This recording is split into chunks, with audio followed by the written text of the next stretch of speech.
Hey everybody, pound yen starting on the monthly as usual. We identified our upper monthly and our lower monthly zones by identifying horizontal buy and sell pressure. So now let's talk flow. Here we see a strong push to the downside. We see buyers enter at our lower monthly zone. We see a higher time frame exhaustion and a higher time frame continuational push fueled by sellers coming in at our monthly upper. Now we see buyers defending this monthly lower zone with a strong pin bar close. So what I'm thinking here is that we're now going to see a consolidation period in between our monthly upper and our monthly lower zones.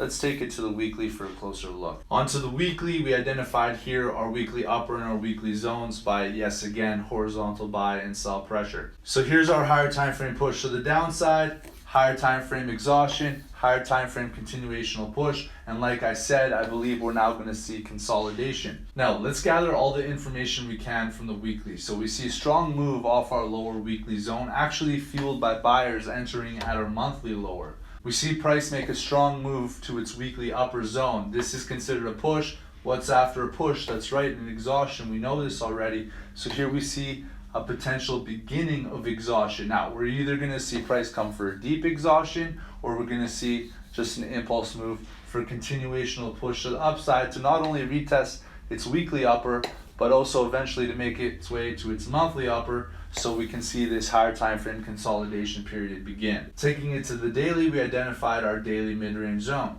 Here's a closer look at that push off our weekly lower to the upside. We see sellers at our weekly upper, potential beginning of exhaustion. Now there's two scenarios that are going to happen here.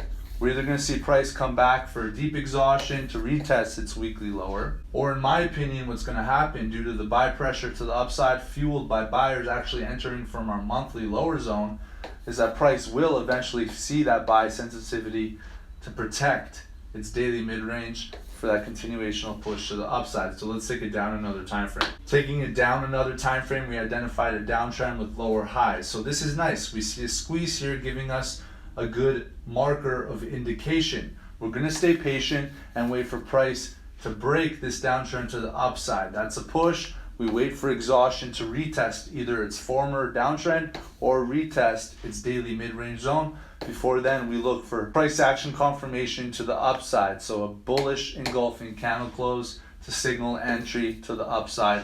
Diego will keep you posted.